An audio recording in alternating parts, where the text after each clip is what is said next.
Once upon a time, many centuries ago, the world was in crisis. People and plants and animals were threatened by something called global warming. The Earth was rapidly changing because of too many greenhouse gases that would trap heat in the atmosphere, which made everything very hot and very confusing. The now vast fields of ice had shrunk down into a very tiny livable space. Penguins and polar bears had to live together. One such pair, Penelope Polar Bear and Peter Penguin, had to share an apartment on Main Street.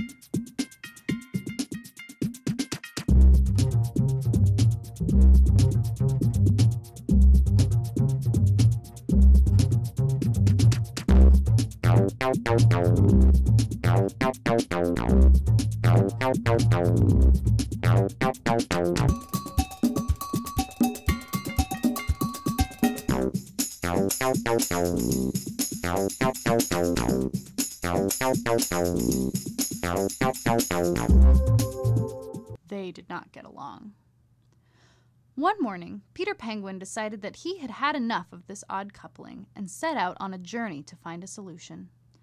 After walking a full day, about as far as he could go, Peter came upon a large block of ice. It had been so long since he had seen so much ice in one cube that he was overcome with joy and hugged the block with all his might. The ice block was large, but not very cold, and quickly melted in the fat little bird's wings. Coming out of his joyful daze, Peter was surprised to find that he was clutching a tall, bearded man with lasers for eyes. "Who are you?" exclaimed Peter. "Hello, young man," said the bearded gentleman. "I am John Martin, but you may call me Johnny Ironseed."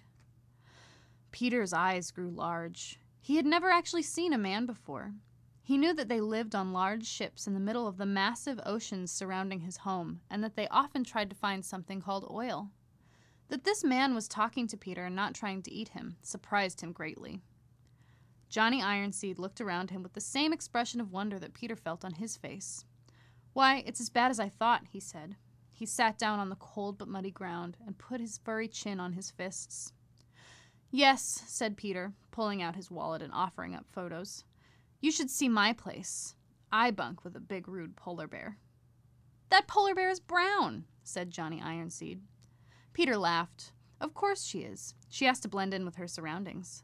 Some say that polar bears used to be white to blend in with the snow, but we all agree now that that's a myth. After all, there's so little snow that polar bears wouldn't be able to hide anyway." "Actually," said Johnny Ironseed, "in my time the polar bears were white, and snow was plentiful in this part of the world.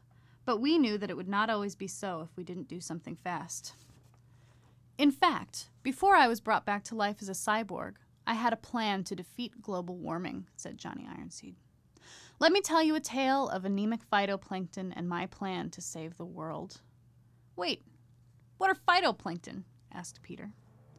"Phytoplankton are microscopic plants that conduct photosynthesis and form the base of the food chain in the ocean. Without them, you would starve, little Peter," said Johnny Ironseed. "So you see, even though they are very small, phytoplankton are very important, and I think that they may save the world. Back in the 1990s, before I was a cyborg, I was a scientist. I had an idea called the iron hypothesis. There are spots in the ocean with a lot of nutrients that phytoplankton need to grow, but mysteriously, there aren't many phytoplankton. I had the idea that they needed a little bit of iron. In other words, that they were anemic. Just like children must eat their spinach, phytoplankton must eat molecules containing iron. My idea was that by seeding the ocean with iron, the phytoplankton would use it to grow to great numbers. Then, they would take in carbon dioxide from the air through photosynthesis, just like land plants. When scientists tested my hypothesis, they found that the iron caused phytoplankton populations to skyrocket and that many tons of carbon dioxide were removed from the atmosphere." "That's marvelous," exclaimed Peter. "But why didn't we stop global warming sooner?" "Sadly, not everyone is as smart as me," said Johnny Ironseed. "Many other scientists decided to be cautious, frying the earth and your eggs into a climate change omelet while they thought about it. They worried about things like lack of oxygen in the ocean due to phytoplankton decomposition by bacteria, changing the species composition in the ocean, phytoplankton being eaten by zooplankton, which means carbon dioxide would quickly be released into the atmosphere, again through respiration. how often we would have to dump the iron into the sea, and whether it would even change the climate significantly. It's hard to do experiments in the ocean, and so they worried and worried about what could possibly happen. I'm all about taking action. As I said when I was still made of flesh and bone, give me half a tanker of iron and I'll give you the next ice age. So Peter and Johnny Ironseed trekked back to Peter's cramped home and began their work. All the penguins and all the polar bears worked together to scrounge up iron. When they had gathered enough iron, they helped Peter, Penelope, and Johnny Ironseed carry the large cargo to the coast of the ocean. Working together, they pushed the iron into the water. That night, as the phytoplankton sucked up all of the nutrients and iron, a gentle snow began to blanket Main Street. Peter and Penelope knew that they would be moving apart very soon, but decided that for just that night they could get along. Cuddling up with mugs of cocoa, they watched out the window and thanked Phoebe Phytoplankton for all of her hard work. And so, because of Johnny Ironseed and the help of a community that decided to settle their differences and work together, we were able to solve the now long-gone problem of global warming and climate change. Penelope, polar bear, and Peter Penguin, he was there. They had a problem, it was lack of ice. The globe had warmed and it wasn't nice. The oceans rose, they were out of luck. But Peter Penguin, he had had enough. Said, I won't give up, no, I won't give in. It's when he ran into John Martin. Oh, Iron Man, we know you can save us, we know you can. Into the ocean with your iron bars, 'cause what we did to the earth with cars. Oh, Johnny Ironseed, you got a lot of phytoplankton to feed.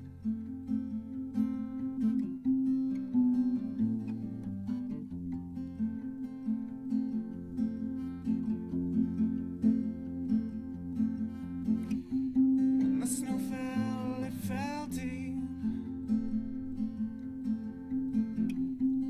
Penguin and polar bear could finally sleep. All thanks to a man with laser eyes, who helped our climate to normalize. He wouldn't give up and he wouldn't give in. And that man's name was John Martin. Oh, Iron Man, we know you can save us, we know you can. To the ocean with your iron bars, 'cause what we did to the earth with cars. Oh, Johnny Ironseed,